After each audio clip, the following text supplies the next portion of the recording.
3 is the time right now. Funeral services for a fallen D.C. police officer are set to begin in about 3 hours. Officer Wayne David will be laid to rest today. He was killed in the line of duty last month while retrieving a gun from a storm drain. That gun went off, tragically killing him. The suspect who allegedly tossed that gun remains behind bars on weapons charges.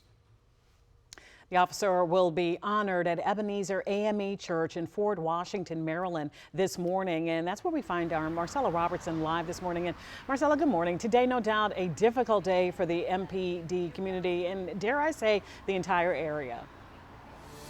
Absolutely. Good morning to you both. Certainly a somber day for Officer Wayne David's family, for MPD, and really for law enforcement as a whole in this entire region. Officer David was a 25-year veteran of MPD. For 25 years, he worked to serve and protect the residents of the District of Columbia. And in the past weeks since his death, people that we've spoken to say that was a job he loved. It was very much a part of who he was and his identity.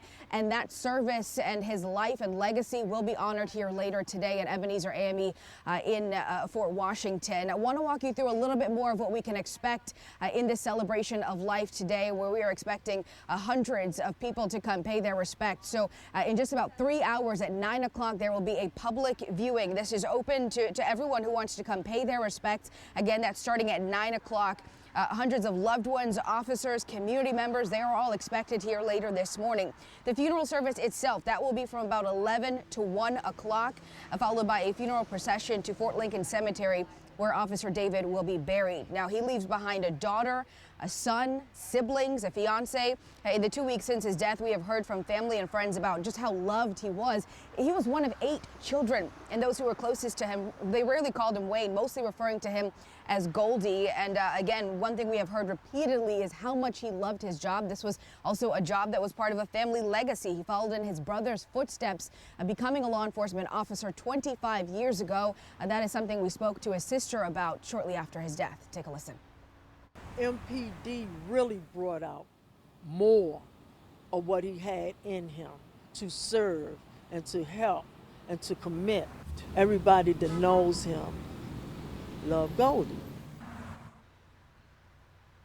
And a copy of the funeral program today. When you see the pictures of him and his family, that is very evident that everyone loved him. His children, they are expected to speak about their father today, as well as Mayor Muriel Bowser and Police Chief Pamela Smith also expected to give remarks at the service later today. A little bit more about this funeral procession that is expected to start at about 1:30. It's going to be on the Beltway, headed inbound on 50, and it will pass the Violent Crime Suppression Division. That is where investigator David was assigned to over the last 2 years, and then it will move on to Bladensburg Road and to Fort Lincoln Cemetery, where he will be laid to rest later this afternoon. So certainly a lot of people expected out here to pay their respects, and we know that funeral procession, as it makes its way through the area, will certainly bring quite a bit of traffic. And I know, Lindsay, you're tracking that for us as well this morning.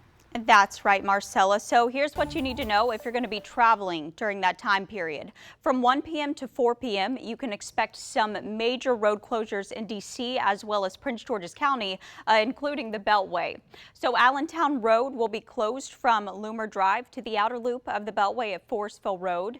The outer loop will be closed from Allentown Road to Route 50. 50 West will be closed from the Beltway to the D.C. line, and both directions of New York Avenue and Northeast will be closed from Bladensburg Road to the Maryland line, and then last Bladensburg Road will be closed from New York Avenue to 38th Avenue.